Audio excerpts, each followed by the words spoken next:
नमस्कार, बिहार न्यूज देख रहे हैं आप। मैं हूं सुमन राज। मसौढ़ी के ब्रह्मर्षि कॉलोनी में स्वामी सहजानंद सरस्वती की पुण्यतिथि मनाई गई। पुण्यतिथि के अवसर पर पूर्व सांसद डॉक्टर अरुण कुमार जहानाबाद, पूर्व विधायक सह पूर्व मंत्री डॉक्टर रामजतन सिन्हा, पूर्व IPS अधिकारी उमेश शर्मा मुख्य रूप से मौजूद रहे। सभी वक्ताओं ने स्वामी सहजानंद सरस्वती के व्यक्तित्व पर अपना विचार व्यक्त किया और उनके पद चिन्हों पर चलने का भी संकल्प लिया।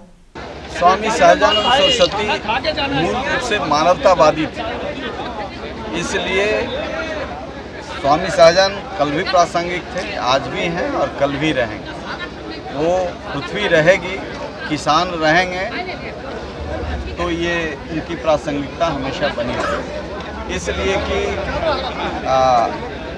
आज़ादी को वो इस रूप में नहीं देखना चाहते थे। आज़ादी को वो देखना चाहते थे आर्थिक आज़ादी भी गाँव को मिले। तो आर्थिक गुलामी, ये ट्रांसफ़र ऑफ पावर हुआ।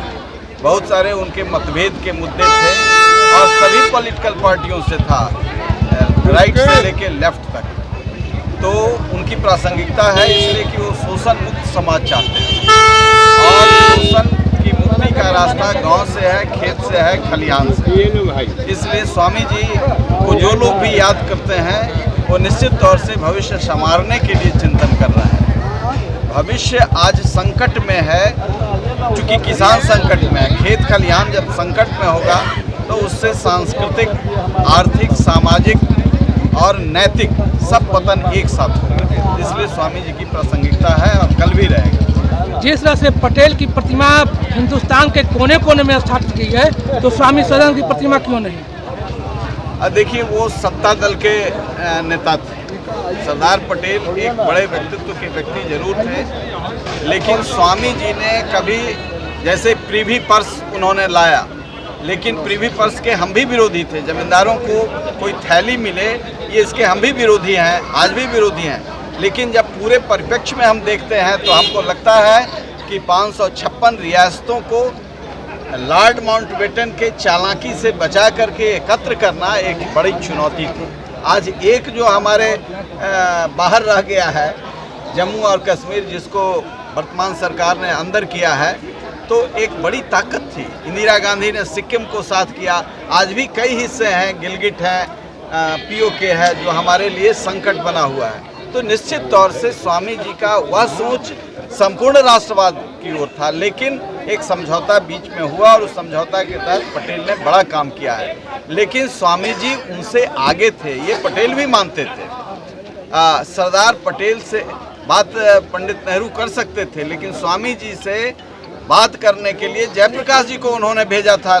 शेखोदौरा आश्रम में स्वामी जी से बात करने के लिए जयप्रकाश जी को भेजा था और जयप्रकाश जी को उन्होंने कहा कि तुम विदेश में पढ़े हो, मैं गांव में पढ़ा हूँ।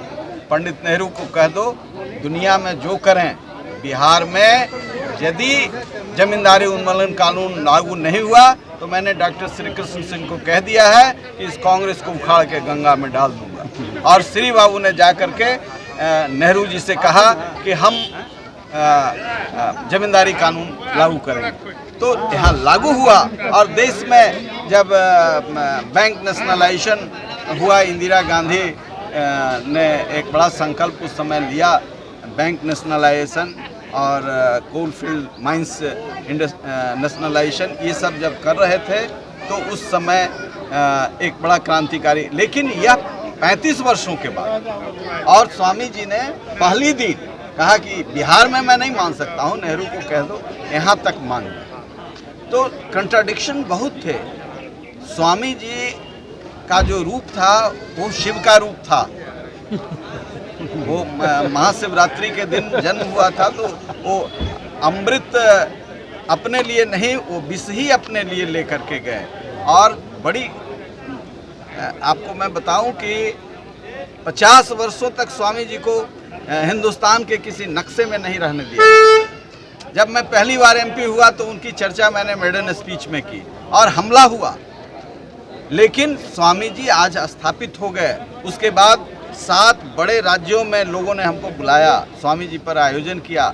जो लोग हिंदी नहीं जानते हैं वो भी कहा कि स्वामी जी 1942 में आए थे, जिसमें 1 लाख किसान यहाँ जमा हुए थे मछलीपट्टम में। आप कल्पना करें कि स्वामी जी मछलीपट्टनम में 1 लाख किसानों को संबोधित किया था।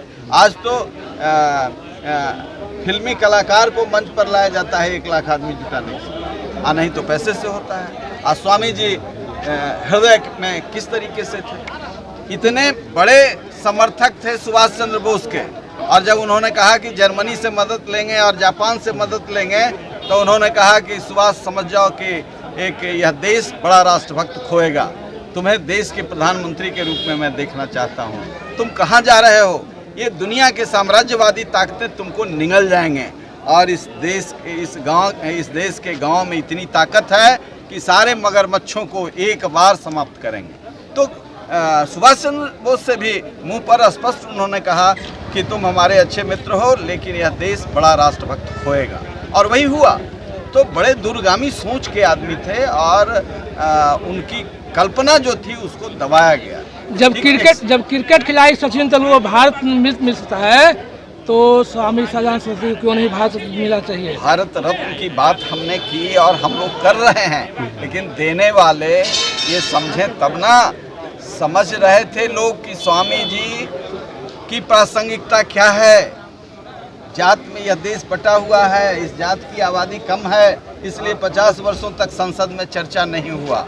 हम अपने अस्तित्व की रक्षा के लिए स्वामी जी के विराट व्यक्तित्व के पीछे खड़े होते हैं, तो हमको भी ताकत मिलती है। तो जात के हिसाब से हम खड़े हुए, कुछ लोग कह रहे थे जात में मत बांधिए, हम जात मिट न जाए इसके लिए स्वामी जी को याद करते हैं कि हमारे वंश में ऐसे ऐसे क्रांतिकारी पैदा हुए हैं जिसकी तुम कल्पना नहीं कर सकते हो।